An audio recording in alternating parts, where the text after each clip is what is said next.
Hi everyone, in a little bit later today, but going to make a start on changing a few bits and bobs over. Thank you so much for leaving the tables clear.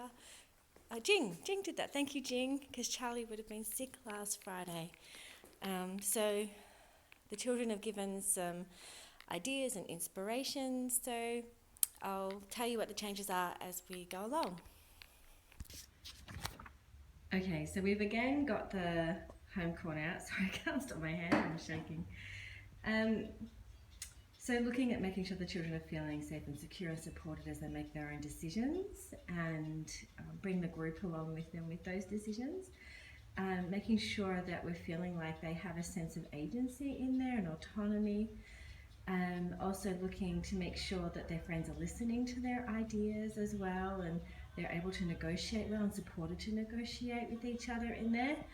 And a couple of the children asked for a bed in there, so I'm taking my picnic rug home, and there's space for one bed, but then I'm hoping I've almost got all of the recycled pieces of paper done. I've just got a little list up there to check off who hasn't done theirs next week. But once I've got them all done, I'm going to put the paper recycling away for a little while, and hoping to put maybe a couple more pieces of home corner equipment in this space.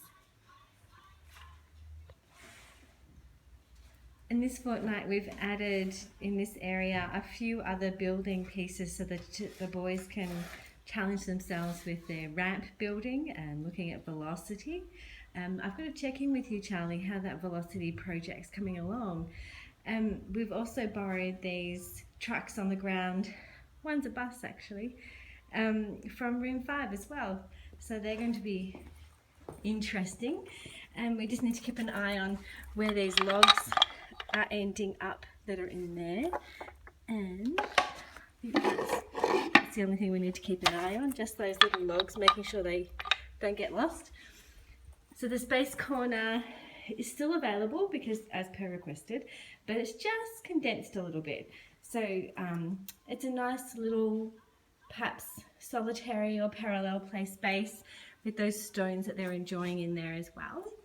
And up here I've got that 3-sided mirror, but Jing, if you want to use that, feel free to grab that from there. And I've left that space nice and open over there, so we'll see how they use it and how that develops. Over here I've added only 2 chairs because I've got that big cushion chair there with the pillow, and under here I've got 4 little dolls so that they can, if they're sitting there relaxing, listening to a story, then they can pull out a doll and, play with the doll as they're doing that. On this table here we've got Play-Doh, the Play-Doh I'll make on Monday with the children. I've got 3 spaces at this table simply because I wanted them to focus on using the scissors. I haven't had the scissors with the Play-Doh before, but this way they can focus on making sure that they're being safe and so forth. And I've popped the work that is yet to be completed is still here. Thanks to Emily for her little sign at the back there. But we'll have to make sure the children come back and revisit their work so that we're not getting a big pile of work that's forgotten sitting there. So as requested, Miss Emily, we have our pink and purple paints of the easel, and I just also popped some silver and white there just for a bit of contrast. So this little Aboriginal girl here has 2 musical instruments, so the children can use those instruments anytime they like, as long as they're encouraged to return them when they're finished so other children know where to find them. And along here there are some grapefruits, so feel free to grab a grapefruit and cut it up for morning tea. I've still got this over here, Charles, but under here is all of the children's recycled paper that's finished, that's just being weighed down because it's a bit warped. Over here again we've got the Indigenous symbol writing table. James asked me if we could have the textures at that table instead of the pencils, because rightly so, he found that using the pencils made a very faint line of the shape of the native Australian animal but the textures make a stronger line. So I've placed this shelf on a bit of an angle here to see how they work with the different spaces. We'll talk to Hugo on Monday about the puzzles, which puzzles are going away, which ones are staying, so forth. I thought I'd put the stick-in sacks over here and make space for the pod in this area, just finding that, you know, it's a bit squishy, and we might see if that works a bit better. So here we go, we've got James's big hole here, and I'll talk to James next week about whether he still wants to keep that. The pod is there and the insects are over here. I really love the way, I'm going to be putting those things away, don't worry, the ladder and moving that chair. And I really love the way we've been getting the stick-in sacks out so much more, Jing. It's wonderful. I wonder if we can find a basket somewhere and put some pretend insects around that space. I think maybe the other end might still have them. We'll have to check that. Okay, last table. So the children have been really into these cornflower balloons that several of them helped to make.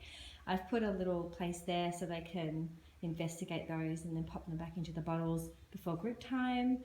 Over here, I'm going to get some rainbow objects.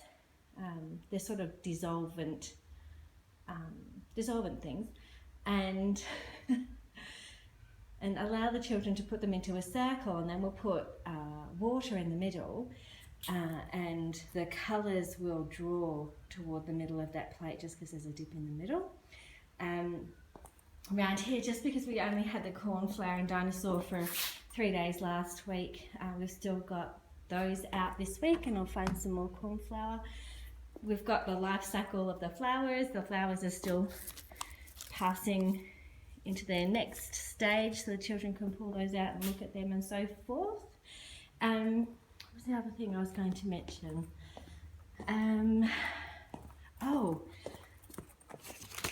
So you can tell I was prepared for this. We've got August all mapped out.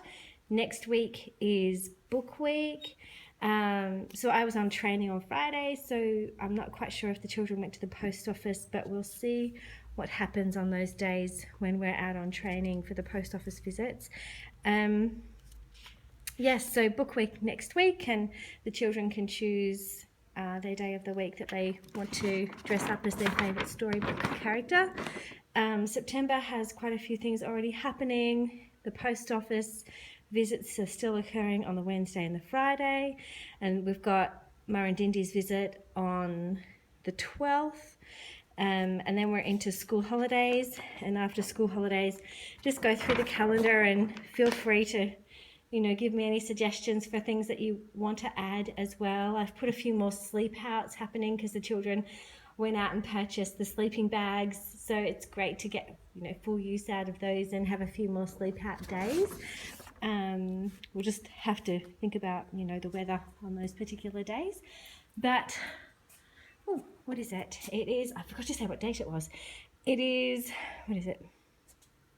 Saturday the 20th of August, and we're signing out and going home. If you have any questions, let me know.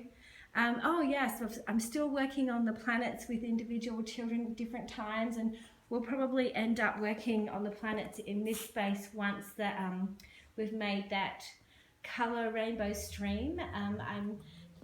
I was wanting to do it because Rupert was doing the colour mixing in the water the other day, and he mixed the 3 colours into the 1 jar of water, and he said to me, "Oh, Belinda, it didn't become a rainbow, it became the brown colour," and he was hoping to make a rainbow. So with these particular little circular things that I can get that the dye comes out of, he'll be able to make his rainbow water.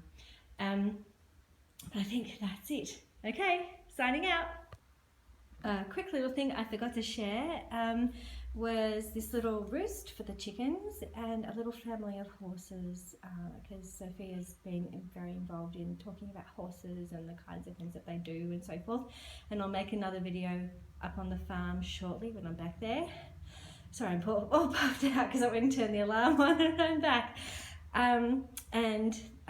We've spoken to Amy, Sophia and Albert and I went and spoke to Amy and asked if there were funds for a little mini farm to come out to the centre, because the children have been thinking about, you know, where their food comes from and so forth. So, sorry, I'm puffed. So I'm going to stop rambling on and say goodbye.